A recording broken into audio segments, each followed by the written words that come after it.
The race for the White House now drastically different than it was just this morning.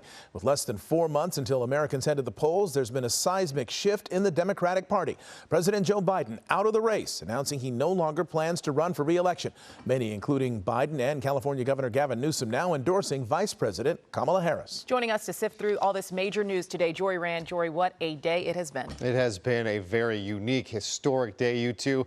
And let's think about Joe Biden's long and storied career as a politician and statesman. Elected to the Senate in 1972, vice president for 8 years. He wanted to be president for so long. Ran 4 times in 1988, 2008, finally in 2020 breaking through to beat a sitting president and become president of the United States. He was running again in 2024. This is not how he wanted it to end, but today, the announcement that seemed both stunning and inevitable: Joe Biden will not seek re-election.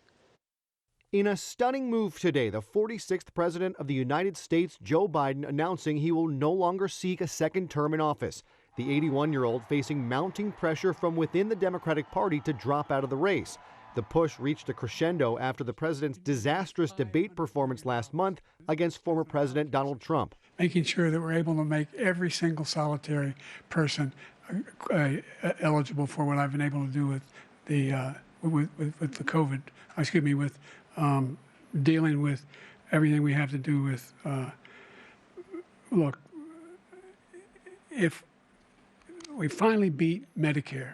The president blamed that performance on a bad cold, but no amount of subsequent rallies or interviews could quiet down the calls for him to pass the torch to a younger generation. For weeks, he remained defiant, maintaining he was the Democrats' best chance to beat Trump. I'm the old guy. I am. I'm old. But I'm only 3 years older than Trump, number one. And number two, my mental acuity's been pretty damn good.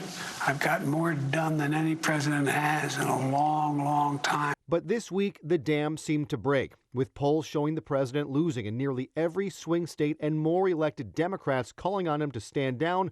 Today, the president succumbed to the pressure, posting to social media, "My fellow Democrats, I have decided not to accept the nomination and to focus all my energies on my duties as president for the remainder of my term." The very first decision as the party nominee in 2020 was to pick Kamala Harris as my vice president, and it's been the best decision I've made. Today, I want to offer my full support and endorsement for Kamala to be the nominee of our party this year. Democrats, it's time to come together and beat Trump. Let's do this. We in Delaware, we who've served with him in the Senate, we who loved and admired him for decades, admire his fight and his toughness. And he was convinced he could continue this fight and beat Donald Trump. But the last few weeks have been a difficult process. And already endorsements for Vice President Harris are coming in. Bill and Hillary Clinton jointly offering their endorsements, former nominee John Kerry as well. And Governor Gavin Newsom saying no one is better to prosecute the case against Donald Trump than Kamala Harris, calling his fellow Californian tough, fearless, and tenacious. So some big names endorsing the vice president, but not everyone is on board. John Morgan, a high-profile Florida lawyer and a major Biden donor, says he is now pulling his financial support, saying he thinks Kamala Harris is too far left to beat Donald Trump. That is one major donor. The smaller donors don't seem to feel that way. In the 5 hours since President Biden made his announcement and endorsement, more than $27 million in small donations came in for Kamala Harris. Democrats still have to make it official, and Senator Joe Manchin is mulling switching back to the Democratic Party to face Kamala Harris.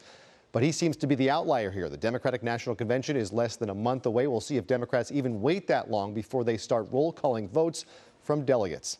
Hello, I'm Mark Brown. Get more great ABC7 content by clicking the subscribe button for our YouTube channel. And download the ABC7 Los Angeles streaming app on Fire TV, Android TV, Apple TV, and Roku to watch on your TV.